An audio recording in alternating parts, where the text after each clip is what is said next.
Hello, my name is Raul Garza. Hope everybody's doing well out there in the BT 2000 class.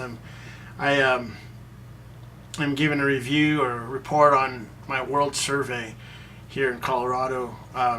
We went about surveying a worldview of Buddhism. I talked to a fellow by the name of Greg Castile over in Vail, Colorado, that I was introduced to that is Buddhist. When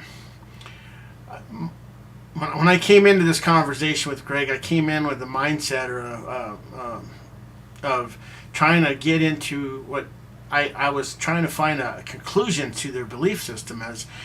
In Christianity, we have a conclusion. We have an end result. We have a God that created with a plan. And the plan was the kingdom of heaven and eternity, everlasting life. And Greg seemed to be believing in something like that he called nirvana, but he seemed a little confused, and he seemed a little bit unsure of himself as to where he would end up or how he would end up. I guess in karma and in the rebirth system, there's no telling how they come back, or what they'll be in nirvana, or what nirvana actually is. There's no actual factual evidence of what nirvana is. I guess what they've made up, or what they've seemed to have made up about it, or the story they tell, seems very insecure, very unknowing till you get there, if you ever arrive. And my curiosity with Greg was, my question was, how do you know you've arrived? I know that our Bible, our Christian Bible,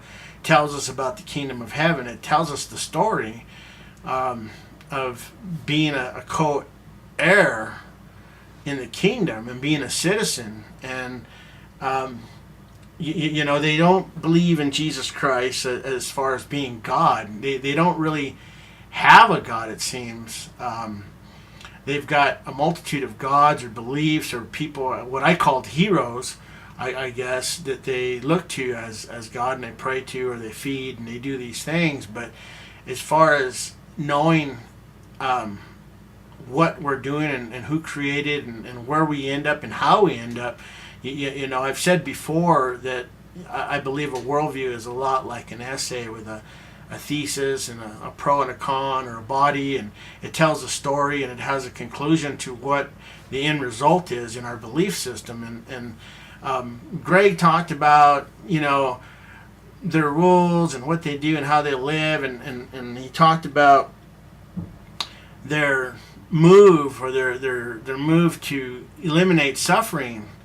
And I think that Siddhartha, the Buddha, I think he was 29 years old when he left his home to search this out.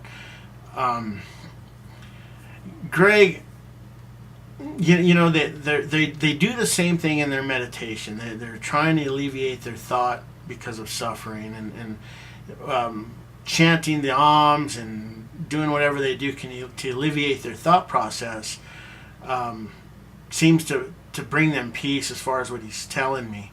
And I didn't really understand that. I understand that we have this world, this Christian view, this society, this media, this world that's going on all around us, and his thought and his meditation would bring him out of that, and his good living would bring him out of karma into nirvana. But still, there was a real insecure voice on him, a look of insecurity on Greg as to the proof, the factual results of that. At his age, he was about 50 years old, I assumed, and I'm sure he's seen people come and go in his life, and I just sensed a real doubtful image in his belief system. I think a lot of people in Buddhism, from what I understood, him and his wife was there, Jody, that they would believe in this because they wanted to be free to do what they wanted and to live the way they wanted. And where Christianity kind of corrals us into a lifestyle. I think that God's original intention for our lives has been written as an example for us to learn and to follow up and go through with instructions. I know Costco talked about a puzzle, a box cover with a picture on it, and I believe that the Word of God, the Bible, is this box cover that we can look for and mimic on the road. I think that maps are copies of roads to travel to get from point A to point B, and the box top in Costco's book is also a map to life, a map to successful living, a map to eternity, a map to forever. And I know the Buddhists have these things, but they just don't ever seem to arrive. And as I questioned Greg about his belief system in Jesus Christ and his enlightenment and what he believed enlightenment was, and I know in Christianity, to me, enlightenment is realization of the truth due to facts, due to our research, due to what we've spoken of in philosophy, in history, in culture, in science. Everything seems to measure up to facts. And once we've gotten into that position to where we understand facts, our belief system becomes more powerful. And so when you question these guys as Buddhists, it just seemed to me that his facts didn't all line up, and so he had to create a visual or create a bridge between what he called was his facts and his belief system. And I believe it was kind of a fantasy bridge. It was not a real bridge going from point A to point B in his belief system, leading him to what he called nirvana.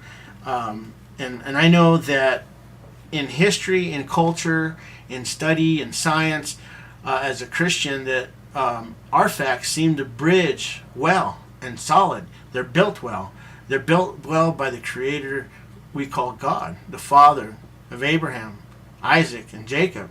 And so when we get to travel these bridges that are solid and that are real in history and in culture and in science, we come up with an absolute belief system that we can rely on. And this Buddhist, Greg and his family, I just felt kind of sad for him because he just seemed so insecure with it.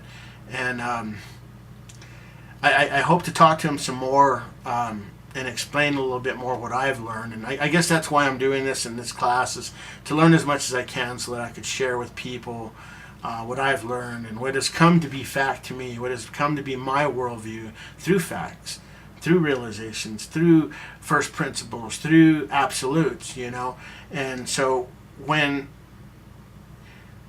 Greg was talking to me about what he felt was absolute and what his foundation of what he could stand on in his belief system, it was merely, to me, a longing for some kind of joy in his own being and himself and what he wanted to do with his life, and not no real reality into where he was going.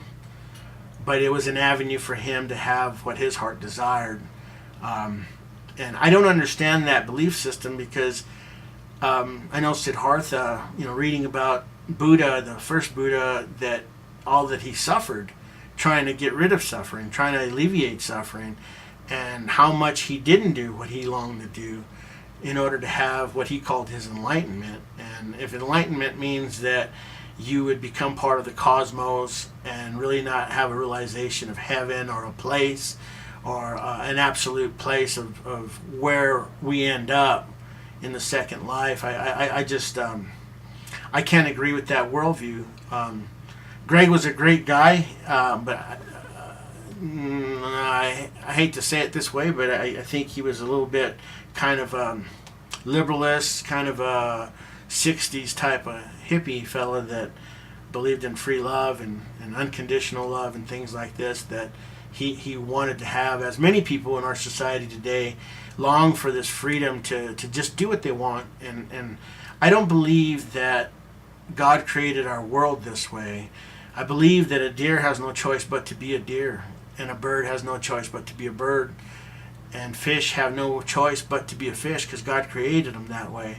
And we human beings, created in the image of God, have no choice. We have a free will whether we want to step in to his original plan. We have free will to choose whether we want to have that realization or enlightenment. I call that enlightenment, and I don't know.